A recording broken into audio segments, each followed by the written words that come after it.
Ay, good morning. Papunta tayo ng Tinawagan Hills sa may Barangay Lourdes. Pero putya, hayop na sa lubong to. Oh, grabe naman. Grabe naman tong pag-welcome. Mukhang na ako makapag-vlog dito, bakit? So, tara. Barangay Lourdes. Di na ako nagtanong dun sa tropa kung ilang gradient to para ma-surprise tayo. And yung unang siko and ahon nga bro, ganun. Grabe yung ahon.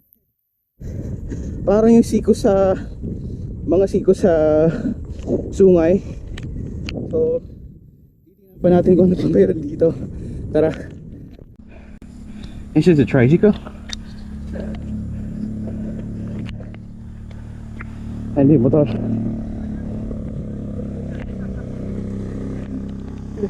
Kana. Grabe yung ahon dito, boy.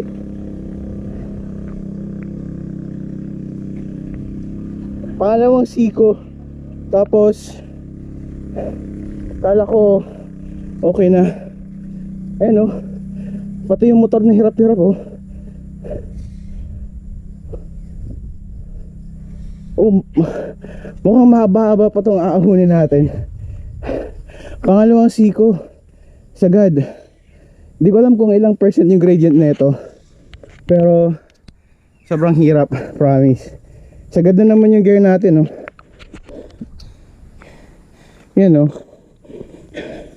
40-80, 40-60 sa likod. So di ko alam kung itutuloy ko pa to kasi sobrang hirap. Tingnan natin, tara. Ayun yung pupuntahan natin. Itong may nakapin na to. Nandito pa lang tayo. Grabe yung ahon. Grabe yung ahon. Konting recovery, tapos ahon na naman. Dito na ako sa first part na sabi nila, yung makapagpahinga tapos ahon na naman. Kakayanin kaya natin. Tara, walang susuko. Laban lang. Ayan yung view natin. Yan. O, tara. Diba? Aahon na tayo mga tol. Medyo okay na yung recovery dito. Pero sabi ni tatay, yung nadaanan natin, meron pa na tayong titirang isang ganong ahon. Pero last na yun.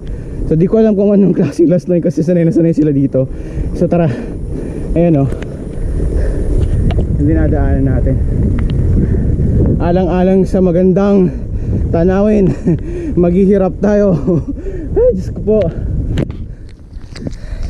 Makikihilamos muna ako dito sa sapaan nila. Sabi ni ate, pwede daw maligo.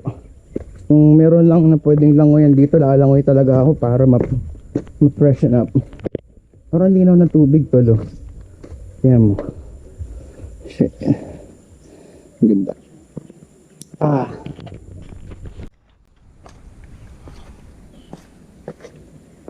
Linaw ng tubig.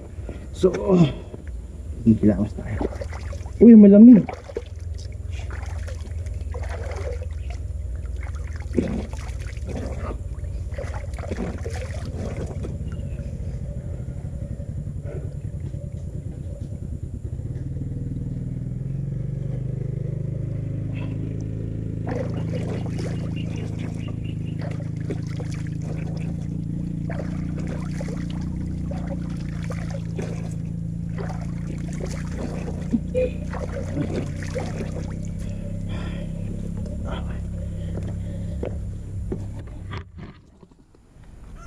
Pag-ilamos na ako. So tara na. Sabi ni ate, itong ahon na to paras nung ahon ng una natin binanatan sa baba. Ito yung bike. Galing tayo dun sa pabalik, aahon ulit. Tara.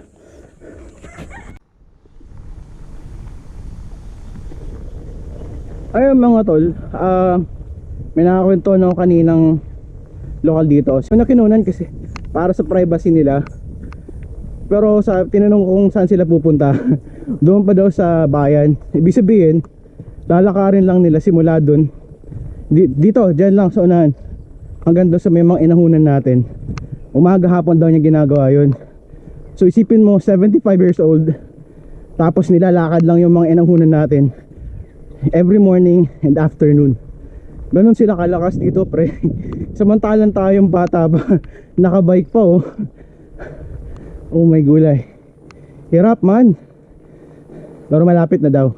Tara. Puro na tumaisan. Pero malapit na daw.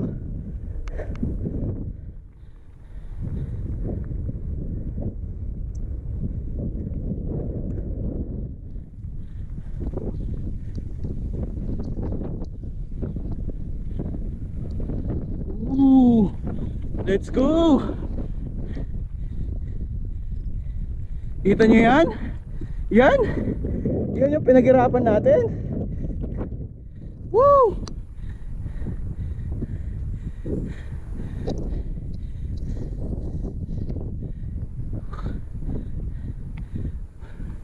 Hey! Ganyan kabyo mo sa Dimanay. Sira magkape-kapis ito ni Tascato baloy mo. Bigagi po.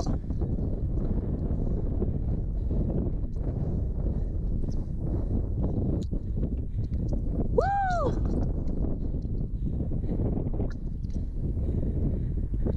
Thank you Lord. Ito na nga mga tol, nakarating na ako dito sa ano tawag niyan? Tandayag Hills pa tawag dito sa Bao Kamsur. Hindi ko na-expect na masusurprise ako doon sa gradient at yung ahon na pinagdaanan natin kasi umaangat talaga yung harap ng bike. Unlike doon sa Antipolo na ano ko pa, nabalansi ko pa. So dito talaga hindi ko kinaya, naglakad ako. Pero tingnan nyo naman yung pinaghirapan natin kanina. Ito, panoorin nyo. Ito bangin to mga tol, yan. Bangin yan, malalim na bangin yan eh. Puro mais doon, tapos yan, kambing, ang titibay ng mga kambing dito eh. Yan o.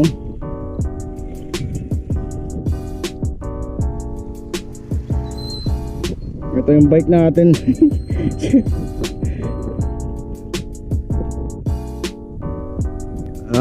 Tingnan yung pinaghirapan natin mga tol.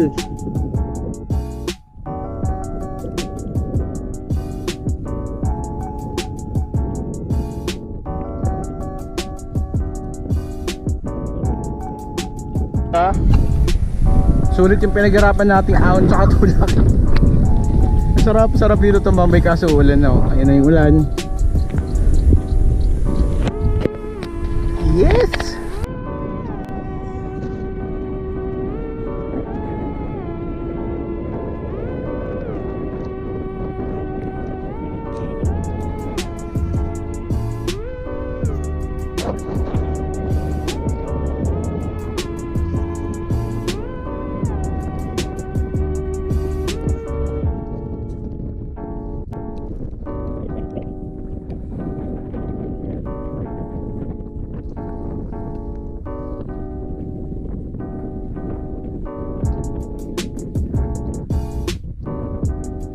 Dahil makapal ang mukha ko, mamaya hingi tayo ng tubig.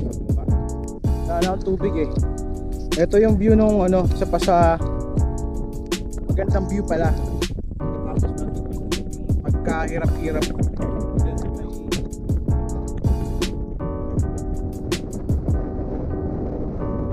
Ang ganda. Lapit na pala dito sa amin, no? Diyan. Tingnan nyo lang to eh.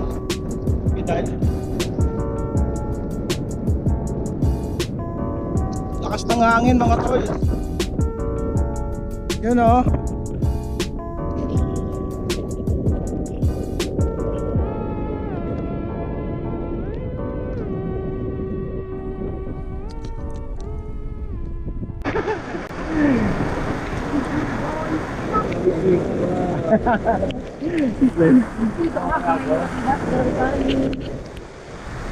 Na nagbablog po kaya ako.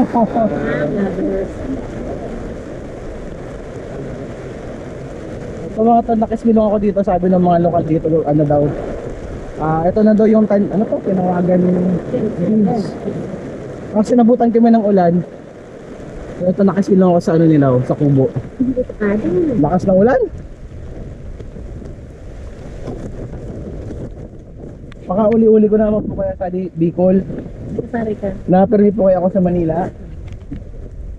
Mga 5 taon ako sa dito, di nakauli. Ay di sa to. Natapos sa kabilang pa ako sa pandemic. Hindi nakauli.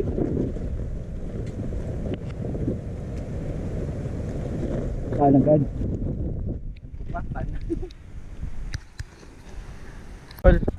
Tapos na yung ulan kanina. Ang lakas eh. Although daan lang naman. So ito, naglalakad tayo kasi may pasok ng sapatos ko yung ano, sa pedal. Yung cleats. Ayan o, tingnan nyo. Oh.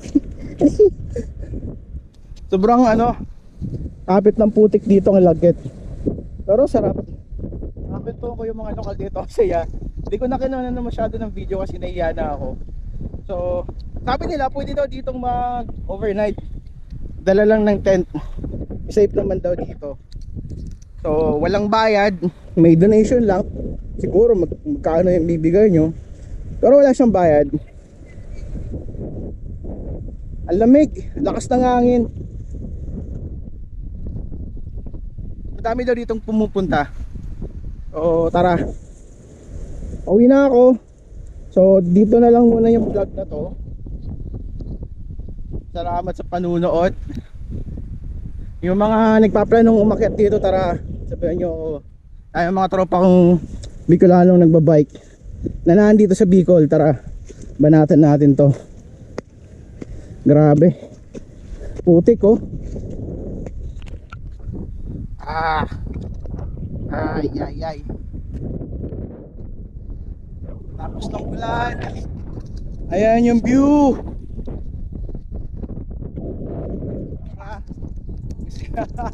Masayang nakakapagod. So tutulak muna ako punta taas. Gusto na tayo magtanggal ng putik sa sapatos. Yan o, kita nyo ba yung background ko? Yan lang. Ride safe.